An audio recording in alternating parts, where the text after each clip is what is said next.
স্কুলে পাশাপাশি বসা বন্ধুগুলো আজ হারিয়ে গেছে অনেক দূরে।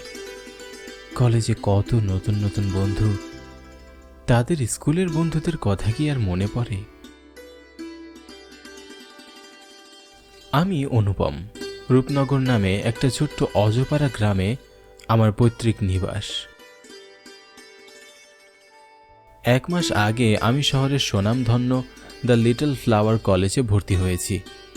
এই শহরে আমার কোনো আত্মীয় স্বজন নেই।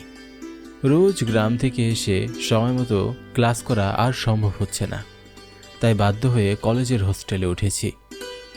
আজ হোস্টেলে আমার প্রথম দিন।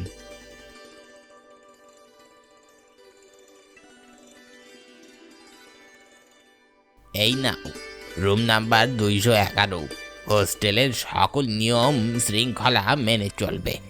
আর মনে রাখবে, রাত 9টার পর হোস্টেলের বাইরে যাওয়া যাবে না, এবং বাইরে থাকলে ভিতরেও প্রবেশ করতে পারবে না। এটা আমাদের হোস্টেলের রুলস। ঠিক আছে স্যার, আমি ডিসিপ্লিন মেনটেন করব।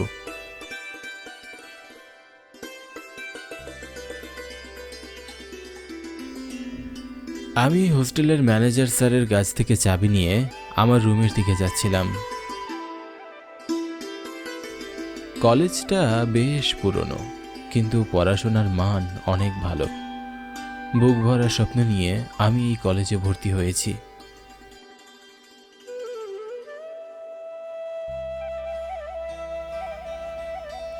এই অনুভব নাকি?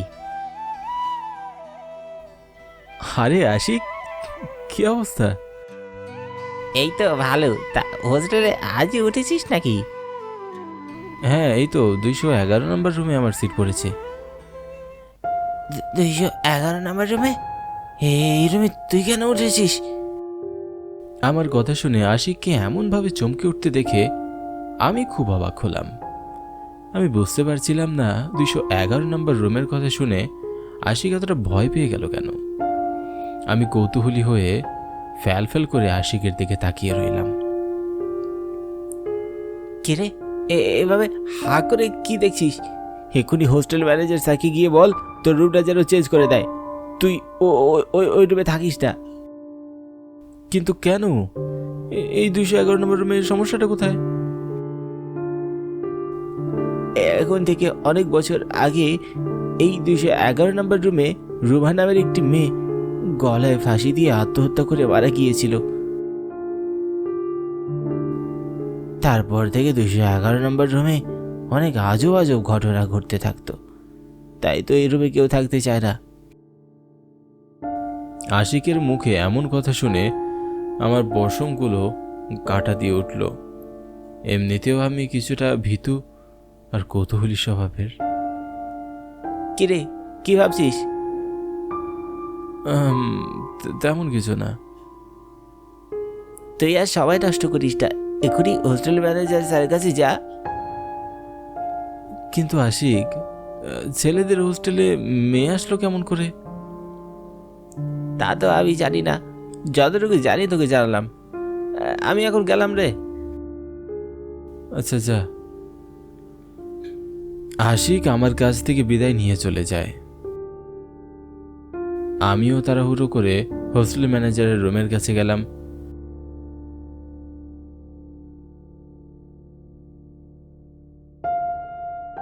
আমাকে দেখে স্যার কিছুটা অবাক হয়ে বললেন, কি ব্যাপার অনুপম, তুমি আবার ফিরে এলে কেন?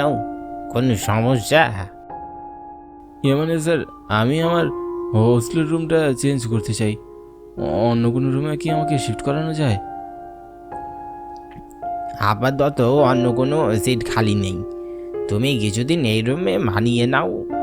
অন্য কোনো সিট খালি হলে আমি তোমাকে শিফট করিয়ে দেব। স্যারের কথায় আমি খুব হতাশ হলাম, কিন্তু স্যারের মুখের উপর আমার আর কোনো কথা চলে না। স্যারের রুম থেকে বেরিয়ে আস্তে আস্তে রুম নাম্বার 211 দিকে এগিয়ে যাচ্ছিলাম। জানি না মনে ভয় আর সংকোচ নিয়ে কিভাবে আমি রাত পার করব।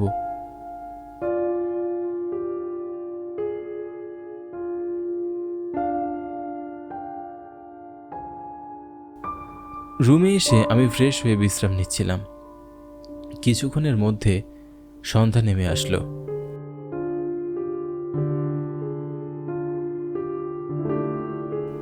চারপাশ ঘন কালো অন্ধকারে ঢাকা। আমি বিছানার উপর বই নিয়ে পড়ার চেষ্টা করছিলাম, কিন্তু অজানা ভয় আমার মনকে গ্রাস করে রেখেছে। আমি পড়াশোনায় কিছুতেই মনোযোগ দিতে পারছিলাম না। হঠাৎ দরজায় ঠকঠক শব্দ শুনে আমি ভয়ে চমকে উঠলাম। এই সময় আবার কি এলো? অনুভব, আরে আশিক, দরজা খোল। ও আশিক, দাঁড়া আসছি।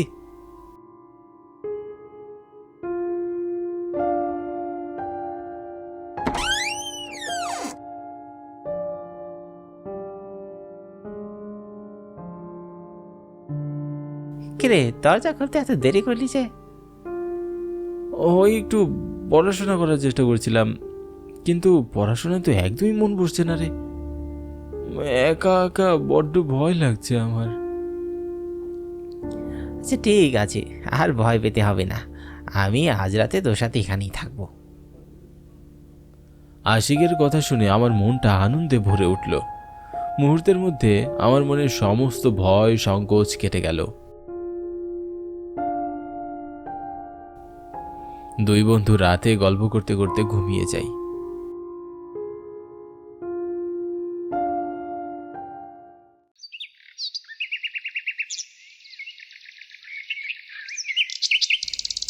পরের দিন কলেজে ক্লাস আর কোচিংয়ে ব্যস্ত সময় পার করে সন্ধ্যায় দুই বন্ধু হোস্টেলে ফিরে আসলাম। ফ্রেশ হয়ে খাওয়া দাওয়া করে আমরা পড়তে বসলাম।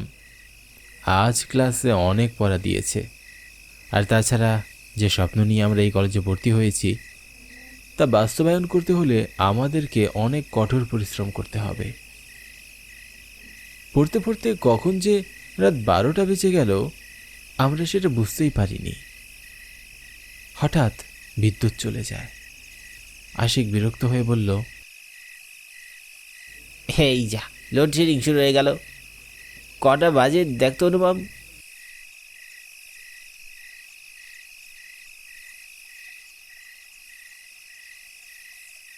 আমি ঘড়ির দিকে তাকিয়ে দেখলাম রাত তখন 12টা বাজে। চোখ বড় বড় করে আশিকের দিকে তাকিয়ে বললাম, রাত 12টা বাজে? কি বলিস কি, এত রাত হয়ে গেছে? এই গরমের মধ্যে তো ঘুমাতেও পারবো না, আর মোমবাতির আলো দিয়ে পড়তে ভালো লাগে না। চল আমরা বরং ছাদে গিয়ে জ্যোৎস্নায় দেখি। না না, আমার এখনো অনেক পড়া বাকি আছে, আমি এখন ছাদে যাব না। আর তাছাড়া আমি মোমবাতির আলো দিয়ে পড়তে অভ্যস্ত। তুই ছাদে গিয়ে যা, ঘুরে আয়। ঠিক আছে, আমি তাহলে গেলাম। তুই দরজাটা ভালো করে লাগিয়ে দে, বিদ্যুৎ এলে আমি রুমে চলে আসবো। আশিকের কথা বলে ছাদে চলে যায়। আমি রুমে দরজা ভালো করে লাগিয়ে দিয়ে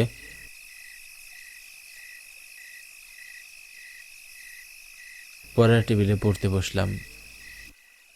আমি খুব মনোযোগ দিয়ে পড়াশোনা করছিলাম। হঠাৎ মোমবাতির আলোটা নিভে যায়। আমি বিষয়টাকে গুরুত্ব না দিয়ে মোমবাতিতে আবারও আগুন জ্বালিয়ে দিই, কিন্তু কিছুক্ষণের মধ্যে আবার মোমবাতির আলো নিভে যায়। আমি অবাক হয়ে আশেপাশে তাকাচ্ছিলাম। কি ব্যাপার, দরজা জানালা সবই তো বন্ধ, তাহলে মোমবাতি নিভে যাচ্ছে কেন?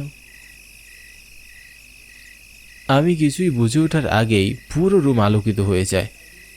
আমি ভীষণ চমকে যাই। এ কি, ফ্যান চলছে না, লাইট চলছে না, তাহলে রুম আলোকিত হলো কি করে? ভয়ে আমার গায়ের পশমগুলো কাটা দিয়ে উঠল। হাত পা শীতল ঠান্ডা হয়ে গেল। বুকের ভিতরে থাকা প্রাণ পাখিটা ধুকধুক করতে লাগলো। আমি দেখলাম আমি যে বইটা পড়ছিলাম তা হাওয়ায় ভাসছে। ভয়ে আমার হাত পা কাঁপতে শুরু করলো। মোমবাতির আলো নিজে নিজেই জ্বলছিল আর নিভে যাচ্ছিল। আমি কি করব কিছুই বুঝে উঠতে পারছিলাম না। চেয়ার থেকে উঠে দৌড়ে পালাবো এমন চিন্তা করতেই আচমকা আমিও হাওয়ায় ভাসতে লাগলাম। আশিক, আশিক! ভয় আমার গলা শুকিয়ে গেছে। গলা দিয়ে জোরে কোনো আওয়াজ বেরোচ্ছিল না। মুখের ভেতরটা মোচড় দিয়ে উঠছে। মনে হচ্ছে প্রাণ পাখিটা এখনই বের হয়ে যাবে। কে আমার সাথে এমন করছো? আমি খুব ভয় পাচ্ছি। আমাকে নিচে নামাও। হ্যাঁ, আমি তো তোমার কোনো ক্ষতি করিনি, তাহলে এভাবে আমাকে কেন ভয় দেখাচ্ছ? আমি এসব কথা বলতেই নিচে নেমে আসলাম। রুমের অলৌকিক আলোটি নিভে গেল এবং মোমবাতির আগুন নিজে থেকেই জ্বলে উঠল। আমার হাত পা এখনো কাঁপছে। বেঁচে আছি তা বিশ্বাস করতে কষ্ট হচ্ছে। হঠাৎ দরজায় ঠকঠক শব্দ হলো।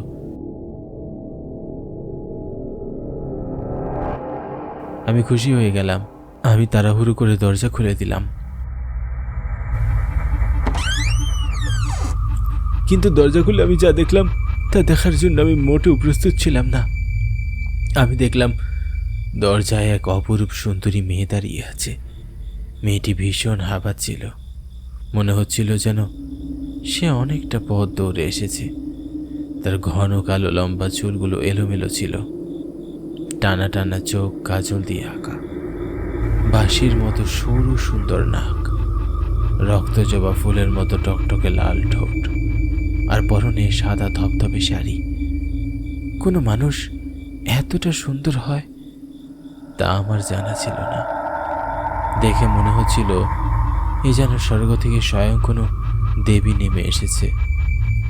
আমি মুগ্ধ হয়ে অপলক দৃষ্টিতে ওনার দিকে তাকিয়ে রইলাম, যেন 1000 বছর তাকিয়ে থাকলে ওনাকে দেখার স্বাদ আমার মিটবে না। আমার ধ্যান ভেঙে দিয়ে সুন্দরী মেয়েটি বলল, আমি খুব ক্লান্ত, আমাকে এক গ্লাস পানি দিন। কিন্তু আপনি কে? আরে এত রাতে আপনি ছেলেদের হোস্টেলে কেমন করে আসলেন? আমি খুব বিপদে পড়েছি, ভেতরে এসে কথা বলি। হ্যাঁ, আসুন, ভিতরে আসুন।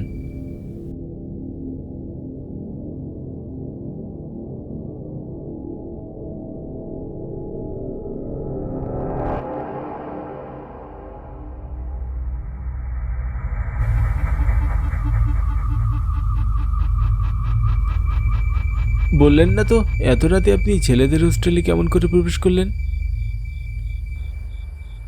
প্রবেশ করব কেন? আমি তো এখানেই থাকি। এখানে থাকেন মানে? ঠিক বুঝলাম না। সব কথার মানে খুঁজতে হয় না।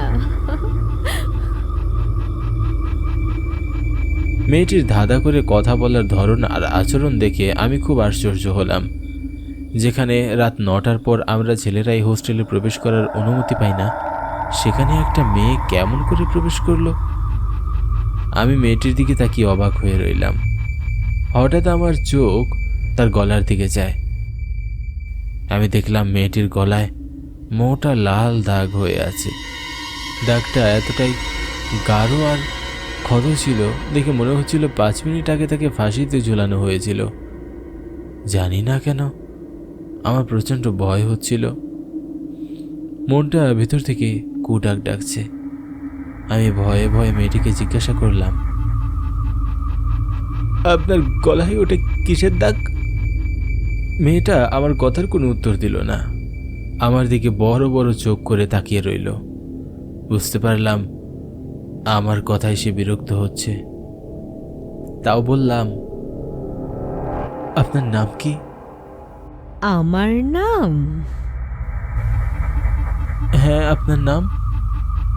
আমার নাম রূপা।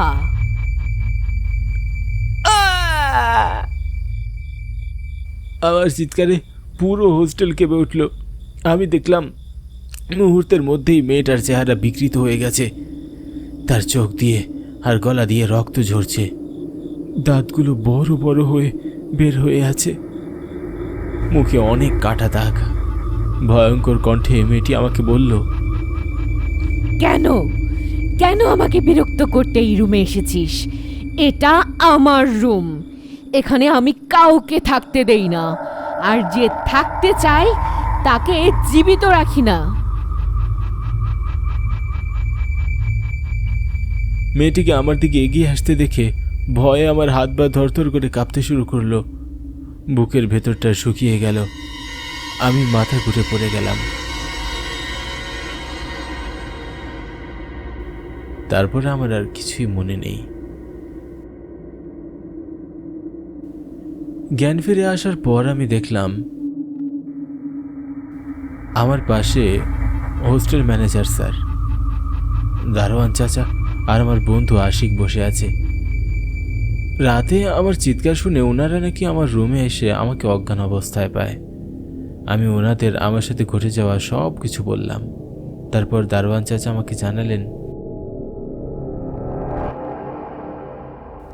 এখন থেকে অনেক বছর আগে এই রুমে রূপম নামের এক প্রভাবশালী ছাত্র থাকতো। রুমা তখন এই কলেজের সবচেয়ে সুন্দরী মেয়ে ছিল। রুমা আর রূপমের গভীর প্রেম অনেক ভালোই ছিল। একটা সময় রুমা অন্তঃসত্ত্বা হয়। সে দৌড়ে রূপমের কাছে আসে, কিন্তু রূপম তাকে বিয়ে করতে অস্বীকার করে।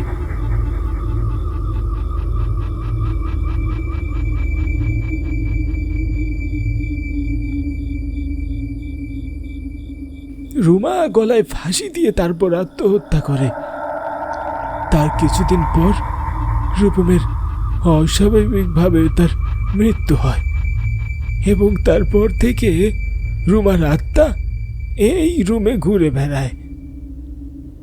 সবকিছু শুনে আমার গায়ের পশমগুলো কাটা দিয়ে উঠল।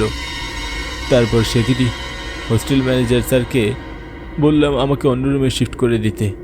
তারপর সে আমায় অন্য রুমে শিফট করে দেয়। রুমার জন্য আমার খুব মায়া হচ্ছিল সত্যি বলতে।